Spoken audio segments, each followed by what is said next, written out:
Hi everyone, Emma here. I'm back and I have an update for you on this stretch bracelet using leather from a recycled belt. So I wanted to show you what I did, and we're going to complete this bracelet here. So I don't have to go over the leather part. I was pretty, it was detailed in the previous video. So if you want to know how I did it, just go ahead and take a look.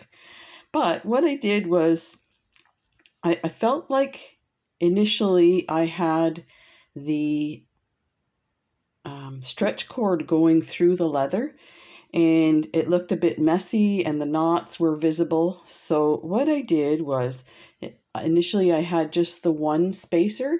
So for this one I added two spacers together, and this way you can kind of get in between those two spacers and you can see the knots.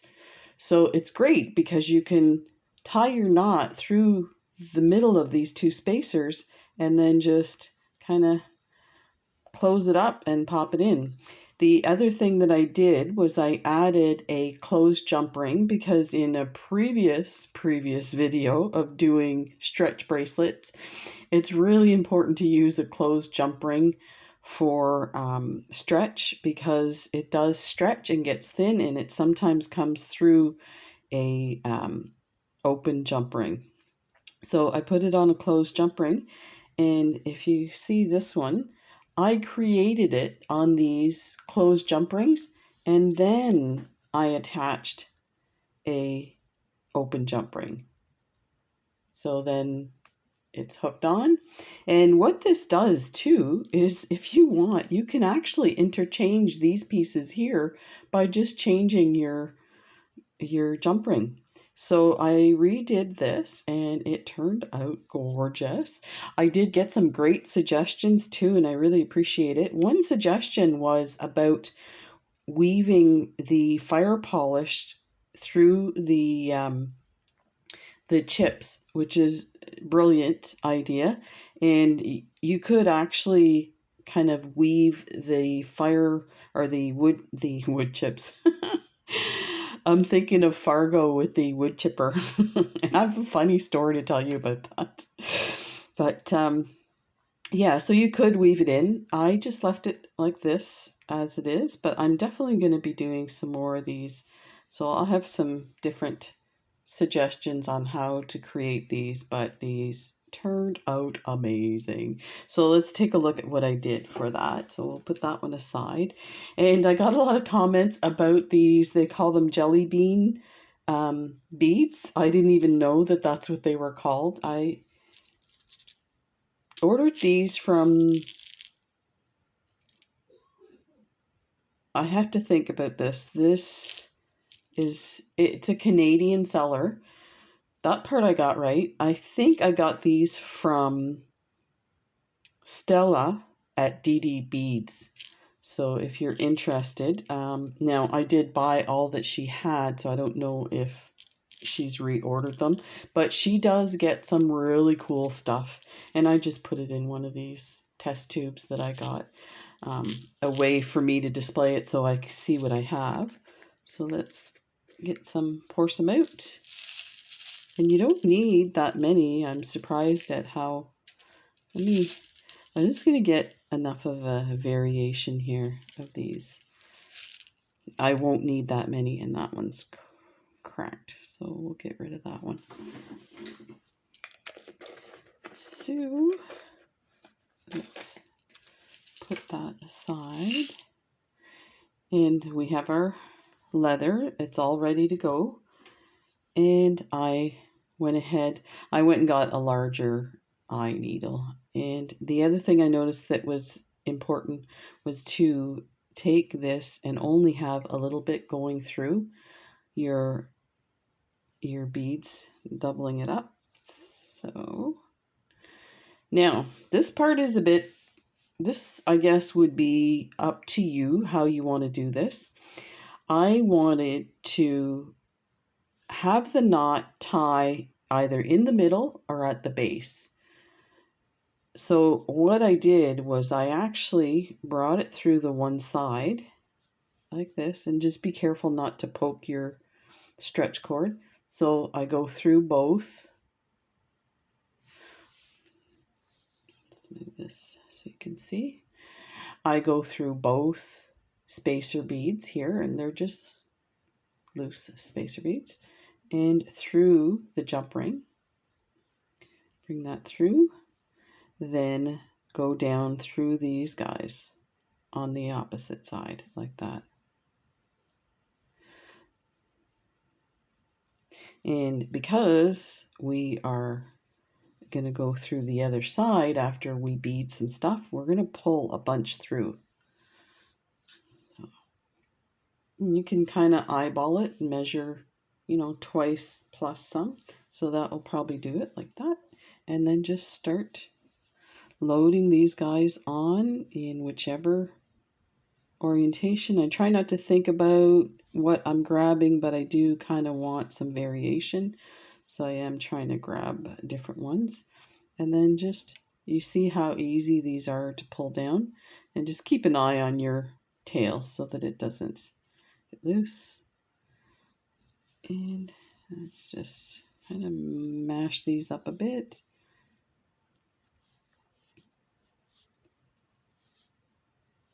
And put a bunch on. So yeah, wood chipper story from Fargo. When I was nursing just after I graduated from nursing school, I got a job working at the psychiatric hospital in Guelph, Ontario. And I worked on the Alzheimer's unit. And well, the funny situation about that is, so I don't know if you know how nurses are interviewed for a job, but how they do it is they have like a sheet with a questionnaire, and it's usually a few people that interview you, and they question you on what would be the nursing treatment for this situation or the intervention. And you have to use your nursing principles for this. So the two women went through a few. So it's kind of intimidating. Let me just say, I think I have enough. I might have to take some off. So you see, it doesn't take very many. These look like candy. It's amazing. Yeah, I've got too much. But you know what? You can put more if you want, and it kind of opens it up a bit. But I think I'll take maybe two off. Let me see what that looks like. So, yes. So I'm going to pull this tight to get an idea. Yeah, just like that. So let me pull these two off. So yeah, so they asked me those questions. And of course, I mean, I just graduated, so I knew the answers. Then they asked me about why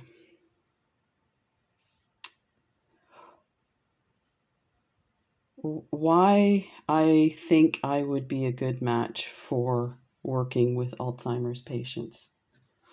And I just automatically, this is my impulsivity kicking in. Like, I didn't pause and think about the question. I said, well, for some reason, I understand the Alzheimer's patient, and the funny part is they actually understand me too. So they started cracking up laughing. In other words, I'm a little bit crazy. Now, nobody uses that word in a psychiatric hospital. But as they're nurses too that are interviewing me, so they're like cracking up, thinking, oh, this is great. So I got the job, needless to say. So I'm kind of pulling it a bit snug because I want it to fit. This is amazing. I feel like maybe we should add another. So this is what it'll look like on your wrist. And you can add some other stuff like a charm, or maybe put a charm on the edge. But let's just do this way. So you can see I am through the two spacer beads, and then I'm going to come around this side here. So now we're going to have to go through those beads again. That's the other thing that I didn't mention, is I went through everything twice. So and I did each individual strand separately, so that if this strand breaks, then the other two are fine. And I feel like that was probably a wise choice. Okay, I just want to, this is the one that I just added. Let me make sure. When I pull it, it's pulling it tight. So go through the jump ring and then back down through the other side of these spacers like that. And I'm going to have to pull that tight. There. And then go through these guys. And we can always tighten that again, but let me see if I can get that where I want it. Let's move these totally out of the way. So yeah, needless to say, I got the job. When we worked night shift in the mornings before the next shift came on, there was a few patients that we would bathe, and we had this one patient. She was really funny. So this hospital was a private psychiatric facility. Now, we also, being in Canada, we have socialized medicine. It's not coming through here. There. Let's pull this through. And so we did have patients that were not rich and that didn't pay for the services. It was covered through the healthcare system. But this was a really old hospital. Like, it was so old that they actually had their own cows, and they produced all their own food and milk and stuff like that. So we used to joke all the time. It was called the Homewood. We used to say, joke about the Homewood cows. But so anyway, this one lady, she was one of these residents that her family was really rich and had sent her there because she had a mental illness and couldn't cope in the world. So she was well taken care of and protected through the hospital. But anyway, she was like a character, and it was more like a family member. So we used to have to bathe her in the morning, and that night, like at night on the night shift, once we had all our work done, there was nothing to do for hours and hours. Every hour we would go and do rounds and check on people and stuff. So we were allowed to watch TV or movies. So I brought in the movie Fargo, and it was when it just came out on video. So I'm with two other nurses. Funny part is, one nurse totally got it, thought it was hilarious. The other nurse kept saying, I don't understand. I don't understand why it's funny. This is not funny, and stuff like this, right? So anyway, me and the other nurse, she's like, can I take this home with me to show my husband? He is gonna crack up. So we're bathing this woman, and she's like, she wasn't really giving us a hard time, but she was, uh, just being herself. And we jokingly said, I said to her, I said, listen, if you don't behave, I'm going to put you in the wood chipper. Well, the other nurse just about fell over laughing. And the patient was laughing too. She didn't know what we were talking about. She was this tiny, tiny little lady. She was a character. She was into theater arts and stuff like that. So, like, everything was a big drama with her. So, there we go.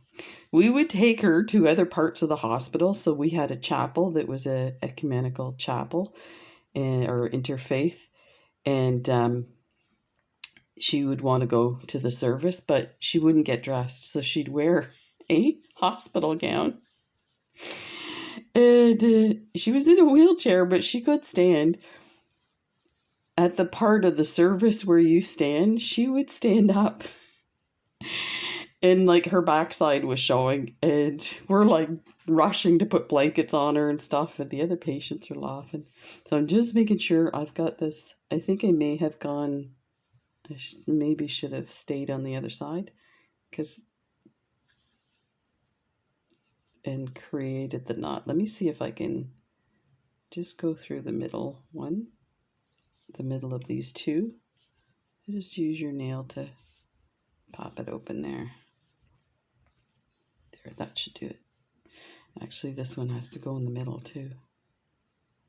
That's probably why I went. Yeah, we'll have to just get the needle on the other side or just pop it through. So I'm going to cut that now because I had it hooked onto the spool. Yeah, she was so funny. And she knew it too. So, I mean, even, with having a mental illness, there's parts that she was very gregarious. So there was parts where her behavior, you're like, okay, what's going on? And she'd kind of wink at you and stuff. It's pretty funny. That was a crazy time when I worked there. I was actually surprised.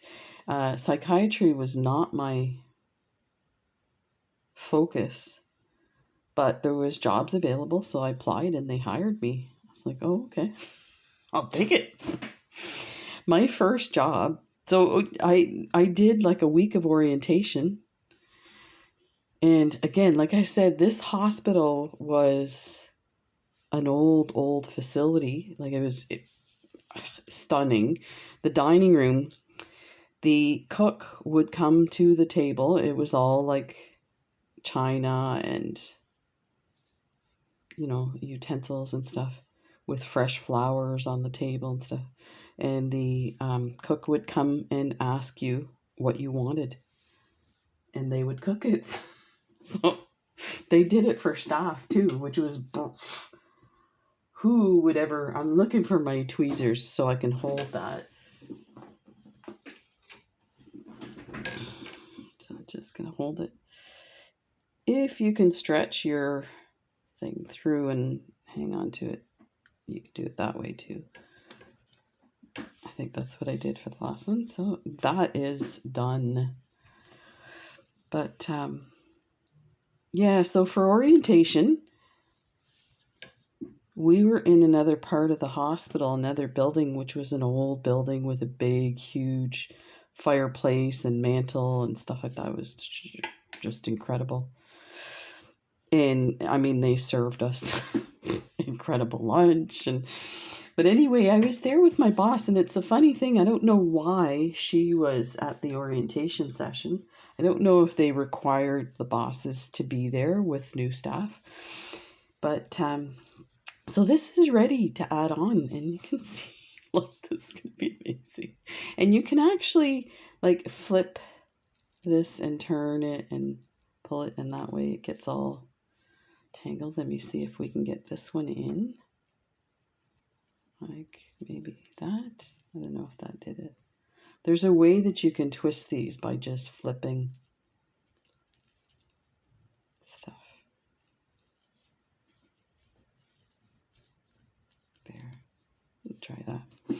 So now we're going to add it to our leather, and I've already put the holes in, and there should be some of these guys. So yeah, it was in the fall and it was around Halloween. She turns to me and she says, I think they were handing out like Halloween goodie bags. And she says to me, she goes, yeah, you know what I find really funny is these people that dress their dogs in Halloween costumes. I had 2 dogs and they both had Halloween costumes. One was a clown. It was hilarious. It was the most hilarious costume there was. It was, you know how the clown has that ruffled edge around their collar? So that's basically what it was this on an elastic. And I had a corgi, so I put that on and then a little hat. It was hilarious. The kids went nuts when they came to the door. And then the other one was a really funny costume too, and I can't remember what it was. But so I turned to her and I said, oh, that's me. She clearly got the picture of who I was when I said that. So anyway, the end of that week, I was doing some training on the floor, and part of that job too was actually you were responsible. You had a pager, and you would get paged from the emergency room at the general hospital across the street, and that meant that there was a patient there. So I just put this in. Kind of have to keep it a bit wide to get it into the leather, and then grab that and just put your part of your beads on there, and then close this up. It's a little bit tight. So yeah, you would get paged. You'd call them and they'd say, we have a patient here that's suicidal or whatever. So you'd say, okay, I'll be right over, and you'd walk over to the general hospital in the emergency room, and you'd evaluate them, and then if they met the criteria, you would admit them. You would call the security guard. Security would come with you with the patient, and if they were ambulatory, then we would just walk them over. Now, I'm going to turn this open junk ring part into the leather, so it gets hidden in there. It's not going to come out. You don't have to do it. You can barely see it. So there's the one side, and we'll do the other side. So yeah, my last day of orientation, I was sitting in the locked unit of the emergency unit in the psychiatric hospital. And my boss came and sat down with me, and we started talking. She said, I have a favor to ask you. This is your boss, right? On your last day of orientation. She goes, how do you feel about staying? Now, I've just done a 12-hour shift. Staying another 12 hours. But I need you to go to the general hospital. We have a patient there that just had surgery, and they need one-on-one supervision, and because they're on a surgical unit, it's not possible for their nurses to do that because they have other patients. So I was like, yeah, okay. So basically I got paid a lot of money for that. And she said to me, when you get there, he's going to be asleep, he's going to be sedated. If he wakes up, and I knew who this person was, they were quite violent. So she said, if he wakes up, get the nurses to give him more drugs. Just make sure he stays asleep and sedated, so that it's for his safety, right? So yeah, I would do that, and so a couple of times, and all the other staff were afraid of him, but I was so new that I wasn't afraid of this person. So he would like bolt up in the bed from like total sedation, and he'd be looking around, trying to figure out what's going on, and I'd call out his name and I'd say, it's Emma, you're okay, it's okay, just settle down and we'll take care of you, don't worry. Just before I moved to North Carolina from Ontario, I was in the mall and I saw him, and I went over to him and I said, how are you doing? And gave him a big hug and stuff. And he said, and he was crying, he said, you're the only person that's ever talked to me of the other staff. And it was because they were afraid of him. But it's like, so look at this looks like candy or balloons. This turned out amazing. Ta-da! And fun stories about my nursing career. I thought I had told all my stories. I'm just going to turn this one. You can see the hook. Yeah. So, these turned out amazing. So there you go. I have a bunch of other designs to show you. And stay tuned, and we'll see you in the next video. Bye.